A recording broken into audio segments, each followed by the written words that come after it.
Assalamualaikum warahmatullahi wabarakatuh. Perkenalkan, saya Naslamiati dengan NIM 2021 10.035 dari kelas F Manajemen Bank Syariah. Baiklah, langsung saja. Pertanyaan yang pertama itu, bagaimana proyeksi keuntungan dan resiko yang terkait dengan pendanaan mudharabah ini?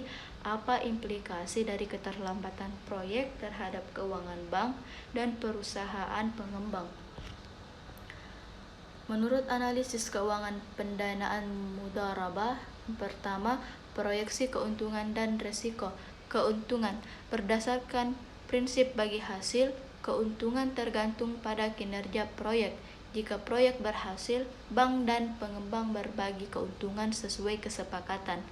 Terus resiko termasuk kinerja proyek yang tidak memadai, keterlambatan, dan kurangnya transparansi. Proyek yang gagal atau tertunda bisa menyebabkan kerugian bagi bank dan pengembang. Yang kedua itu implikasi keterlambatan proyek. Untuk bank, pengurangan keuntungan, risiko kerugian, dan potensi penurunan kepercayaan investor. Untuk pengembang, biaya operasional tambahan, penundaan pendapatan, dan hubungan kerja yang terpengaruh negatif dengan bank. Manajemen risiko dan perencanaan yang matang sangat penting untuk memitigasi dampak negatif dari keterlambatan proyek. Selanjutnya, pertanyaan yang kedua, apakah terdapat perselisihan atau masalah hukum terkait dengan keterlambatan proyek ini? Bagaimana proses penyelesaian sengketa dalam konteks hukum syariah? Yang pertama, perselisihan atau masalah hukum terkait keterlambatan proyek.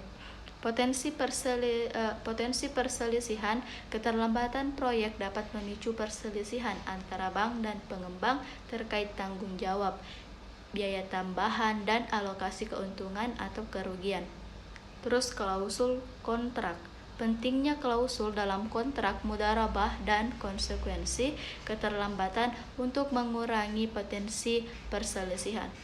Terus yang kedua, proses penyelesaian sengketa dalam konteks hukum syariah. Mediasi dan rekonsiliasi. Hukum syariah mendorong penyelesaian sengketa melalui mediasi dan rekonsiliasi untuk mencapai mufakat antara pihak-pihak yang berselisih. Terus arbitrase syariah. Jika mediasi gagal, arbitrase syariah dapat digunakan sebagai alternatif penyelesaian sengketa yang sesuai dengan prinsip-prinsip syariah. Terus pengadilan syariah. Sebagai langkah terakhir, perselisihan dapat dibawa ke pengadilan syariah yang akan memutuskan berdasarkan hukum Islam dalam kontrak yang telah disepakati. Selanjutnya nomor 3, bagaimana aspek-aspek etika yang perlu dipertimbangkan dalam menangani kasus seperti ini? Apakah terdapat pertimbangan etis yang perlu dipertimbangkan dalam memutuskan tindakan lanjutan?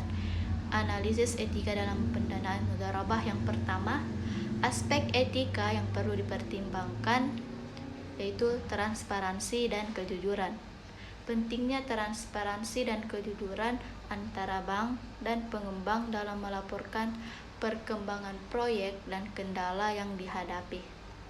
Terus yang kedua, keadilan. Keadilan dalam pembagian keuntungan dan penanganan kerugian sesuai dengan prinsip-prinsip syariah yang menekankan keadilan dan keseimbangan. Terus yang ketiga, tanggung jawab sosial. Memastikan bahwa proyek tersebut memberikan manfaat bagi masyarakat dan tidak merugikan lingkungan atau kelompok rentan. Pertimbangan etis dalam memutuskan tindakan lanjutan. Mengutamakan musyawarah.